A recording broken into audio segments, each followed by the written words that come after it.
Okay, can we talk about something that drives me nuts? It's when people act like the moment your child dies, your motherhood card gets revoked. Like, excuse me? No one came and ripped the stretch marks off my body. Nobody erased the fact that I gave birth or carried or loved my baby. And yet, somehow, after Gracie died, I caught myself hesitating when people asked, "So, do you have kids?" Because it's complicated, right? Do I make this stranger cry in the Target checkout line, or do I just smile and nod and feel like I'm betraying her? That's the tug of war, and maybe you're in it too. If you've lost a child and ever thought, who even am I now? You're not alone. If you're done pretending you're fine, tired of the silence, and desperate for something real, this podcast is for you. I'm Becky Hunt, Christian author, speaker, and mom to my daughter Gracie in heaven. I know the ache of grief and the miracle of joy sneaking back in. Around here, we tackle the hard stuff: identity after loss, guilt-free joy, calling, and rebuilding a life you didn't choose but still get to live. So grab your Bible, your journal, and probably your third cup of coffee because we're going there. This is sacred ground. Let's get loud about what still matters. Tears welcome, coffee mandatory, joy possible. I want to bring Mary, Jesus' mom. I want to bring Mary on down to us today. Jesus' mom. Because, listen, Mary was still his mom, even at the cross. In John 19, Jesus looks at her and basically says, "Hey, mom, John's going to take care of you now." Even in that devastating moment, he recognized her motherhood. And can I just say, if Mary doesn't lose her title after watching her son die on a literal cross, then friend, you sure as heck don't lose yours either. After my daughter Gracie died, I remember Mother's Day coming around, and I felt like I was wearing this giant flashing sign that says, "Does she count? Does she not count?" And the world was silent about it. Of course, like, awkward. Like, people didn't know if they should say Happy Mother's Day or just back away slowly. But the truth, I was still her mom then. I'm still her mom now, and nothing about death changes that. One of the first things that helped me reclaim my identity as a mom was creating some structure to my day. Because here's the thing: grief will convince you that you can't do anything.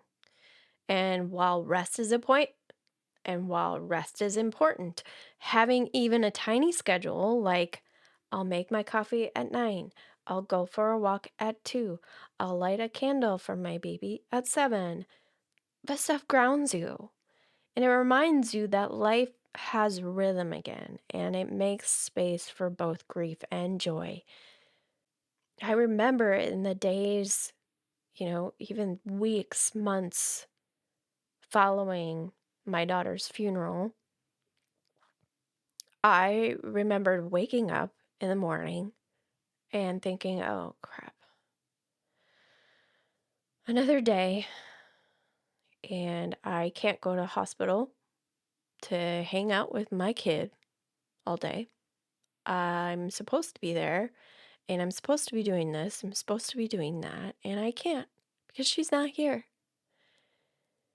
And I'm supposed to be feeding my baby all day. I'm supposed to be cleaning, baby clothes all day. I'm supposed to be doing all these things, and I'm not. And eventually I realized routine and plans and things to look forward to, like my coffee in the morning. Well, for me, it's I really like to drink pre-workout. Come crazy. Yes, I am. I know. I'm addicted. But that's my coffee. So, like, things that I would look forward to at the same time every single morning, I would have that energy drink, coffee, whatever it is, to look forward to. And that got me out of bed. And you might be thinking, like, coffee is not going to get me out of bed when I'm feeling like a literal blob in the world, right? So maybe that isn't the thing that gets you out of bed, but I found that having a little bit of a routine, a little bit of a schedule will help me. And some days it won't. Some days it won't, but most days it does. And if that's, getting up, going to work, that's pretty easy, right? That's pretty easy routine. But if you're, at home, you work from home, or maybe home is your work, it takes time and it takes trying again and again and again. But I really do think that having some sort of schedule to get you going, to keep you busy, I mean, not like distracted busy like I do for myself, which I've learned a lot not to do that. But sometimes it's, like I'm gonna bake cookies today and put it on your schedule. I'm gonna go meet a friend for coffee today. Put it on your schedule. Write it on your calendar. Try it. See if it works. Now, let's talk about the second thing, and that's shifting your focus back to yourself. As moms, we're wired to put everyone else first.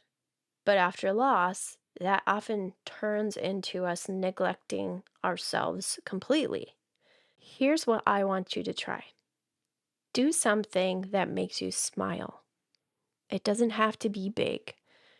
Paint your nails, read a book, binge a silly show, turn on some elevation worship on YouTube and just dance or clean the house.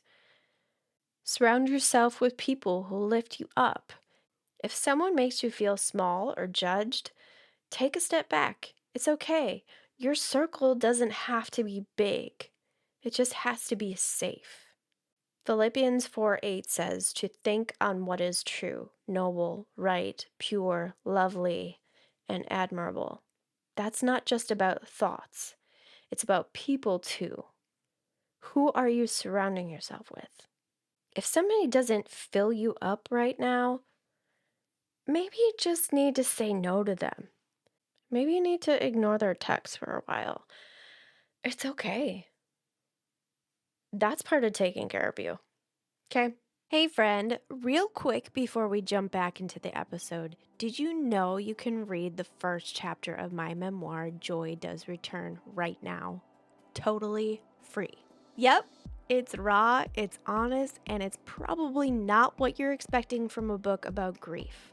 I'm talking awkward childhood stories, dark humor, and the wild, unexpected moments that shaped the girl I used to be, and the woman I had to become after losing my daughter. If you've ever wondered how the heck joy comes back after everything falls apart, this chapter is where it all begins. So if you're nosy, same. Curious? Always. Or just need a little hope today, go grab it. Links in the show notes to snag your free chapter of Joy Does Return. Trust me, you're gonna laugh, maybe cry, and you might even feel seen. All right, back to the show. So how do you hang on to that role when the world doesn't always recognize it?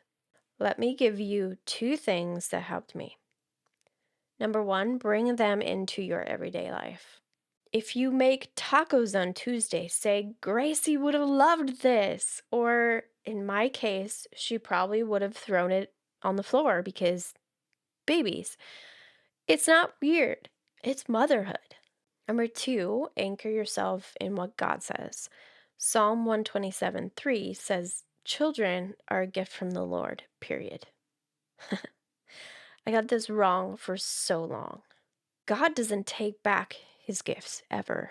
And when you start thinking of your child, all of your children, as gifts, it kind of changes your perspective a little bit. It kind of like, your kids aren't exactly a, what's the word I want to use? Like obligation. They're not like these humans that you have to keep in line, that you have to, get here and get there, and you have to feed them. And they're like chores, right? They're gifts. And when you think of them as a gift, what do you automatically do? You want to spend precious time with them. You want to do what they want to do. You want to take them somewhere special. You want to give them something that makes them happy. Do something that makes them happy, right? It changes your perspective. And I don't do this a lot of the time. I should do it more, but this is kind of a new like perspective change for me. It's actually my friend Shayla brought this up to me, and I was feeling some guilt over, like all of us bereaved mothers do. I felt some guilt in this conversation that we had about our kids, and I was feeling so guilty for her death, period. I was like blaming myself for maybe she died because I did this, or because this during pregnancy, or whatever. And she asked me, what if you thought of Gracie as a gift? Have you ever done that? And I said, well, yeah, duh, she's a gift. But then I really thought about it and I was like, oh, she was a gift. She was given to me, but she wasn't taken away because I couldn't have her anymore. She's still a gift to me. And she always will be. She's a gift that kind of keeps on giving, because she changed my life. And everything that I do, every decision that I make has been because of her and what I experienced with her when she was alive and then when she died. Like, I look at life so differently now, and I'm a different, changed person. I'm a mother that doesn't have her child in her arms, and so her life was a gift, and she's still a gift that is still giving to me and to others. So when the world doesn't get it, God does. He still calls you mom. He still says you're a mother. So, friend, you are still a mother. Your child made you one, and nothing can take that away.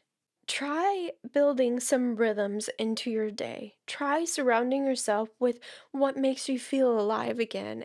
And watch how God meets you in those moments, reminding you who you are. Because your motherhood doesn't end, and neither does your story. All right, friends, that's it for today. If this episode made you nod, cry, or roll your eyes in agreement, hit that follow button and share it with your people. And hey, don't just leave it here. Head to loudaboutloss.com to hop on my email list. You'll get updates on my book, Joy Does Return, and even a sneak peek at it before anyone else. Trust me, you want in on all this joy.